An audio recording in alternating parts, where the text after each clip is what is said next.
السلام علیکم ورحمۃ اللہ۔ جو شخص طرح طرح کی پریشانیوں میں مبتلا ہو، محتاج ہو، غم اور افکار نے اس کو گھیر لیا ہو، تو اس کے لیے میں آج ایک بہت بڑا ورد اور بہت بڑا وظیفہ بتاتا ہوں، سنیے۔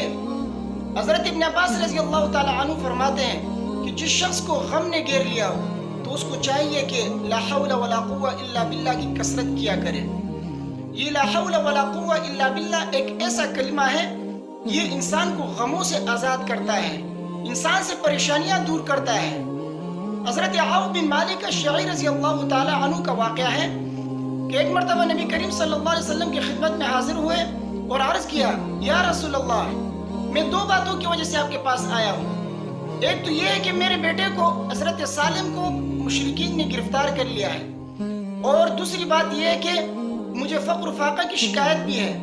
تو نبی کریم صلی اللہ علیہ وسلم نے فرمایا کہ دو کام کرو، ایک تو یہ ہے کہ اللہ سے ڈرتے رہا کرو، اور دوسرا یہ کہ لا حول ولا قوة الا باللہ العلی العظیم کی کثرت کیا کرو۔ تو حضرت عوف بن مالک الشعیری رضی اللہ تعالی عنہ نے اس پر عمل شروع کیا۔ چند دن گزرے نہیں تھے کہ ایک دن گھر میں بیٹھے تھے کہ دروازے پر دستک ہوئی۔ انہوں نے دروازہ کھولا تو کیا دیکھتے ہیں کہ ان کا بیٹا حضرت سالم کھڑا ہے اور ساتھ میں 100 اونٹ بھی لایا ہے۔ تو دیکھیے، حضرت عوف بن مالک الشعیری رضی اللہ تعالی عنہ کی پریشانی اللہ تبارک و تعالیٰ نے اس کلمے کی برکت سے دور کر دیا۔ اللہ تبارک و تعالیٰ نے ان کے بیٹے کو کفار اور مشرکین کی قید سے آزاد کر دیا۔ تو یہ کلمہ ایک ایسا کلمہ ہے کہ اس سے اللہ تبارک و تعالیٰ پریشانیاں دور فرماتے ہیں، محتاجی دور فرماتے ہیں، اور یہ کلمہ جنت کے خزانوں میں سے ایک خزانہ ہے۔ حضرت ابو ہریرہ رضی اللہ تعالی عنہ کی حدیث ترمذی میں فرماتے ہیں کہ نبی کریم سرور دو عالم صلی اللہ علیہ وسلم نے مجھ سے فرمایا کہ اے ابو ہریرہ، اکثر من قول لا حول ولا قوة الا باللہ فإنها من کنز الجنہ۔ فرماتے ہیں کہ نبی کریم صلی اللہ علیہ وسلم نے مجھ سے فرمایا کہ لا حول ولا قوة کثرت سے پڑھا کرو، اس لیے کہ یہ جنت کے خزانوں میں سے خزانہ ہے۔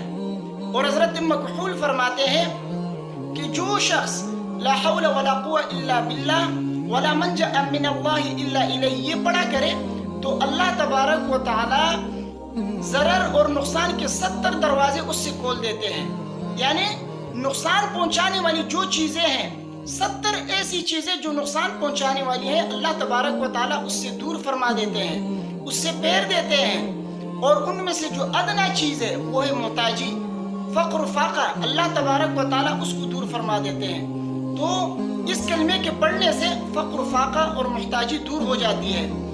اور ایک دوسری حدیث میں اس کلمے کو جنت کے دروازوں میں سے ایک دروازہ بتایا ہے، اور یہ حدیث بھی ترمذی میں ہے۔ چنانچہ حضرت قیس جو سعد بن عبادہ رضی اللہ تعالیٰ عنہ کے بیٹے ہیں فرماتے ہیں کہ ایک دن میں نماز پڑھ کے بیٹھا ہوا تھا کہ نبی کریم صلی اللہ علیہ وسلم میرے پاس سے گزرے اور مجھے اپنے پاؤں سے مارا اور مجھ سے فرمایا، الا ادلک علی باب من ابواب الجنہ، کیا میں تمہیں جنت کے دروازوں میں سے ایک دروازہ نہ بتلاؤں؟ میں نے کہا بلا، کیوں نہیں، فرمائیے۔